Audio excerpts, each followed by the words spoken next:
Hello students, welcome again to Harshit online education.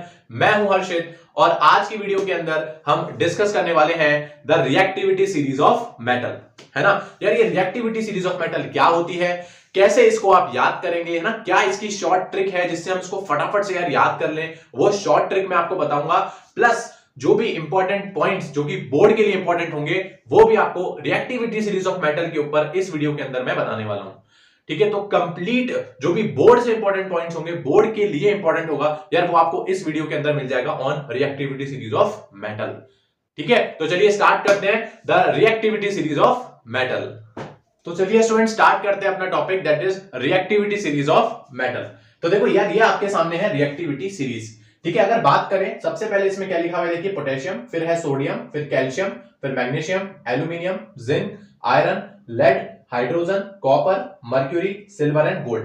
ठीक है, तो अब इसमें जो इंपॉर्टेंट बात नोट करने की है वो ये है कि जब आप ऊपर से नीचे की तरफ आएंगे, कहां से आएंगे आप, जब आप ऊपर से नीचे की तरफ आएंगे तो जो रिएक्टिविटी होगी वो क्या होगी यार, वो डिक्रीज होगी। ठीक है, क्या होगी रिएक्टिविटी, वो रिएक्टिविटी आपकी डिक्रीज होगी।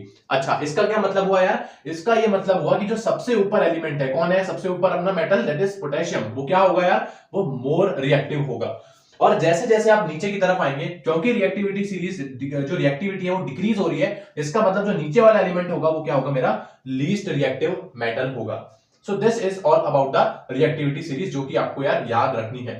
चलो एक बार इनकी सिंबल्स भी लिख लेते हैं। पोटेशियम के सिंबल की बात करेंगे तो उसका सिंबल होगा के, सोडियम का सिंबल होगा Na, कैल्शियम का सिंबल होगा Ca, मैग्नीशियम का सिंबल अपने पास होता है Mg, एल्यूमिनियम का सिंबल होगा Al, ठीक है, जिंक का सिंबल होगा Zn, आयरन का सिंबल होगा इंपॉर्टेंट Fe, लेड का सिंबल होगा Pb, ठीक है, हाइड्रोजन का सिंबल होगा H, कॉपर का सिंबल होगा Cu, मर्क्यूरी का सिंबल होगा Hg, देन सिल्वर का सिंबल होगा Ag, एंड लास्ट में आता है गोल्ड जिसका सिंबल होगा Au। ठीक है, so this is the reactivity series of metal. ऊपर से नीचे आने के अंदर रिएक्टिविटी क्या हो रही है यार, कम हो रही है। चलो अब देखो यार, इसको याद करना बहुत जरूरी है, क्या, क्योंकि हम डायरेक्टली हमारे को इससे क्वेश्चन आते हैं, इसमें हमारे को ऑर्डर पूछ रहा था कि भाई कौन किससे ज्यादा रिएक्टिव है। तो दिस रिएक्टिविटी सीरीज हमारे को पूरी की पूरी याद होनी चाहिए, वो भी सीरियल वाइज, ऑर्डर वाइज। ठीक है, तो देखो यार भैया, मार्केट में बहुत सारी ट्रिक्स हैं, बहुत ही ज्यादा शॉर्ट ट्रिक्स हैं, तो आपको पता भी होगा, लेकिन यहाँ पर एक ट्रिक जो मेरे को अच्छी लगी है वो मैं आपको यार बता देता हूं। अगर आपको भी अच्छी लगी तो आप उसको बिल्कुल याद कर सकते हैं। ठीक है, तो देखिए क्या होगी इसकी शॉर्ट ट्रिक, मैं बता देता हूं आपको। सबसे पहले स्टार्ट करेंगे अपन, अपना आता है पॉपुलर। ठीक है, सबसे पहले आएगा पॉपुलर, फिर आएगा साइंटिस्ट, फिर आएगा साइंटिस्ट, फिर बात करेंगे can make a zoo in low humid condition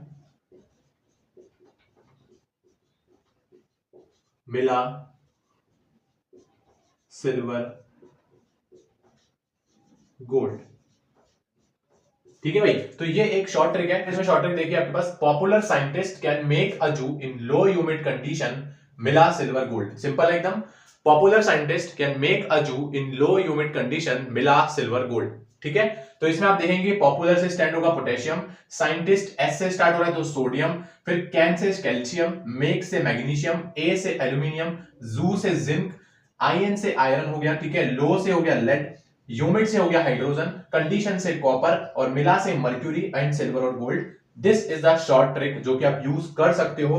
ठीक है, तो अगर आपको अच्छा लगे तो डेफिनेटली आप इसको याद कर सकते हो। ठीक है, इसमें कुछ वो नहीं है, बस मेन जो मोटिव है वो ये है कि दिस सीरीज ये आपको सीरियल वाइज याद होनी चाहिए। ठीक है, तो this is the short trick, basically popular scientist can make a zoo in low humid condition मिला सिल्वर गोल्ड। ठीक है, तो एक बार आप जरूर इसको देखिएगा, यूज करिएगा। ठीक है, so this is all about the reactivity series of metal. ठीक है, तो इस पर नोट कर लो एक बार। अब कुछ इंपॉर्टेंट पॉइंट्स अपन और इसके ऊपर डिस्कस करते हैं आगे। ठीक है, तो नोट करो। ओके, तो आइए स्टूडेंट्स, अब कुछ इंपॉर्टेंट पॉइंट्स जो रिएक्टिविटी सीरीज के ऊपर है वो मैं आपको बता देता हूं फटाफट से।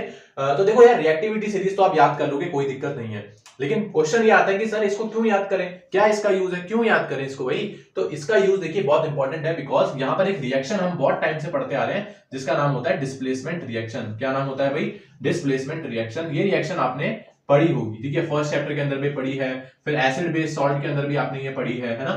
तो इस रिएक्शन की जब अपन बात करेंगे तो यार इस रिएक्शन के अंदर हमारा इस रिएक्टिविटी सीरीज का बहुत ज्यादा रोल होता है। कैसे, फॉर एग्जाम्पल यहाँ पे मैं आपके सामने एक इक्वेशन लिखता हूं, देखिए Fe प्लस HCl, ठीक है, Fe प्लस HCl। तो बताइए क्या प्रोडक्ट बनेगा, this is metal plus acid, क्या बनता है, सॉल्ट प्लस हाइड्रोजन गैस। लेकिन ये डिस्प्लेसमेंट रिएक्शन के अंदर क्या होता है, बेसिक डेफिनेशन क्या होती है डिस्प्लेसमेंट रिएक्शन की, अब more reactive element displaces are less reactive element, है ना। तो यहां पर क्या होगा, ये जो Fe है इस हाइड्रोजन को डिस्प्लेस करेगा, तभी तो इसकी जगह आके प्रोडक्ट बनाएगा भाई, सॉल्ट बनाएगा। तो Fe जो होना चाहिए इस हाइड्रोजन से क्या होना चाहिए, मोर रिएक्टिव होना चाहिए। अब आओ इस टेबल के ऊपर, देखो यहाँ पे है हाइड्रोजन, है ना, इस हाइड्रोजन से ऊपर जो भी मेटल्स होंगे वो यार वो इस हाइड्रोजन को डिस्प्लेस कर पाएंगे इजीली। क्यों भाई, क्योंकि वो ऊपर जो है उससे मोर रिएक्टिव है। क्यों, क्योंकि ऊपर से नीचे आने के अंदर हमने पढ़ा है कि रिएक्टिविटी कम होती है, तो ऊपर वाले जो होंगे वो मोर रिएक्टिव होंगे और नीचे वाले जो होंगे वो लेस रिएक्टिव होंगे। तो यहाँ पे Fe की जब अपन बात करें तो Fe is more reactive than hydrogen, तो वो उसको डिस्प्लेस कर देगा और प्रोडक्ट बना देगा, that is salt FeCl3 plus hydrogen gas, ठीक है। सो यहां से आपको ये पता चलेगा इस रिएक्शन के अंदर, मान लो एक क्वेश्चन लिखा हुआ आ गया, एग्जांपल देता हूं, जैसे मान लो आ गया कॉपर प्लस H2SO4, चलो बताओ क्या प्रोडक्ट बनेगा। तो अब आपको ये पता हो जाएगा कि भाई डिस्प्लेसमेंट रिएक्शन है, यहाँ कॉपर को इस हाइड्रोजन को डिस्प्लेस करना है, लेकिन क्या कॉपर कर पाएगा, देखिए कॉपर तो हाइड्रोजन के नीचे है ना, कॉपर तो हाइड्रोजन के नीचे, मतलब कॉपर इज लेस रिएक्टिव, तो ये तो इसको डिस्प्लेस कर ही नहीं पाएगा, इसका मतलब ये रिएक्शन भैया नहीं होगी। सो दिस रिएक्टिविटी सीरीज का जो यूज होगा वो आपको डिस्प्लेसमेंट रिएक्शन के कभी ऐसे इक्वेशंस आ जाते हैं तो आपको देखना पड़ेगा इसको देख के कि भाई रिएक्शन होगी या फिर रिएक्शन नहीं होगी। क्लियर, पहला यूज तो समझ में आ गया आपको, इजी एकदम, इसलिए ये रिएक्टिविटी सीरीज आपको बाय हार्ट होनी चाहिए, ठीक है। एक बार और बता देता हूं, popular scientist can make a zoo in low humid condition, मिला सिल्वर गोल्ड। क्लियर, चलो अब इसमें एक बात आपने नोटिस करी होगी, ये जो रिएक्टिविटी सीरीज हमने पढ़ी है ये किसकी पढ़ी है यार, हमने मेटल की, है ना। लेकिन ये हाइड्रोजन क्या कर रहा है यहाँ पे, भाई हाइड्रोजन तो नॉन मेटल है, तो ये हाइड्रोजन क्या कर रहा है भाई यहाँ पे, इसलिए यहाँ पे इसको अपन इंपॉर्टेंट पॉइंट है कि इस रिएक्टिविटी सीरीज ऑफ मेटल के अंदर ये हाइड्रोजन क्या कर रही है, तो नॉन मेटल है। तो यहाँ पर इसका भी रीजन आपको लिखना पड़ेगा कि हाइड्रोजन की बात करेंगे, हाइड्रोजन देखो मेटल की बेसिक प्रॉपर्टी क्या होती है, वो इलेक्ट्रॉन को डोनेट करते हैं, क्योंकि उनके पास फ्री इलेक्ट्रॉन्स होते हैं तो वो इलेक्ट्रॉन को डोनेट करते हैं। तो ये जो मेटल्स की प्रॉपर्टी होती है ये इस हाइड्रोजन के पास भी है। कैसे, देखो हाइड्रोजन का जब अपन एटॉमिक नंबर की बात करें तो आप सभी को पता हुआ होता है 1, और जब आप इसकी इलेक्ट्रॉनिक कॉन्फ़िगरेशन करेंगे तो उसमें भी क्या होता है 1। तो अब हाइड्रोजन के पास भी ये पोटेंशियल है, ये कैपेसिटी है कि यार उस एक इलेक्ट्रॉन को वो डोनेट कर सकता है, ये उसकी प्रॉपर्टी है जो कि मेटल से रिलेट हो जाती है, क्योंकि मेटल्स भी इलेक्ट्रॉन डोनर होते हैं और hydrogen being a non metal वो भी यार एक इलेक्ट्रॉन को डोनेट तो कर सकता है, और डोनेट करके क्या बनाता है, H+ बनाता है। इसलिए हमने हाइड्रोजन को हमारी इस मेटल्स की रिएक्टिविटी सीरीज में रखा है, ठीक है। तो क्वेश्चन आता है कि why hydrogen being a non metal is put in this reactivity series of metal, तो इसका आंसर आप यहां से नोट कर लो, क्यों हाइड्रोजन को रखा जाता है हमारे रिएक्टिविटी सीरीज ऑफ मेटल के अंदर, ठीक है। बिकॉज ये एक प्रॉपर्टी शो करता है इलेक्ट्रॉन डोनेट करने की, दैट्स व्हाई वो यहाँ पे है और कोई रीजन नहीं है उसका, ठीक है। So this is all about the reactivity series. आपको इसमें कुछ भी याद नहीं रखना है, इसको डायरेक्टली याद करो।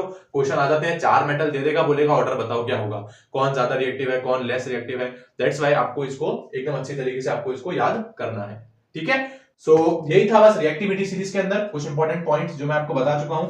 एक तो डिस्प्लेसमेंट रिएक्शन में इसका बहुत इंपॉर्टेंट यूज है, और एक क्वेश्चन यहां से ये आता है कि यार ये हाइड्रोजन क्या कर रहा है यहाँ पे बीइंग अ नॉन मेटल, ठीक है। तो उसका आंसर भी मैं आपको बता चुका हूं। Clear, so this is all about the reactivity series. I hope आपको अच्छा लगा होगा, आपने एक नई ट्रिक इस वीडियो के अंदर सीखी है। तो अगर आपको अच्छा लगे, आपको अच्छी लगी वो ट्रिक, तो प्लीज उसको यूज करिएगा, और प्लीज एक बार मुझे कमेंट सेक्शन में जरूर बताइएगा कि वो ट्रिक आपको कैसी लगी, ठीक है। तो चलो मिलते हैं नेक्स्ट वीडियो के अंदर। नेक्स्ट वीडियो बहुत ही इंपॉर्टेंट आने वाला है, वहां पर हम आयोनिक कंपाउंड का प्रिपरेशन देखने वाले हैं कि आयोनिक कंपाउंड कैसे फॉर्म होता है, ठीक है। तो वो तो हम नेक्स्ट वीडियो के अंदर करेंगे। तब तक कैसा लगा आपको वीडियो अच्छा लगा हो तो प्लीज लाइक करें, अपने फ्रेंड्स को शेयर करें। मिलते हैं अगले वीडियो में, तब तक अपनी बेस्ट लाइफ को एंजॉय करें और पढ़ाई करते रहें। राधे राधे।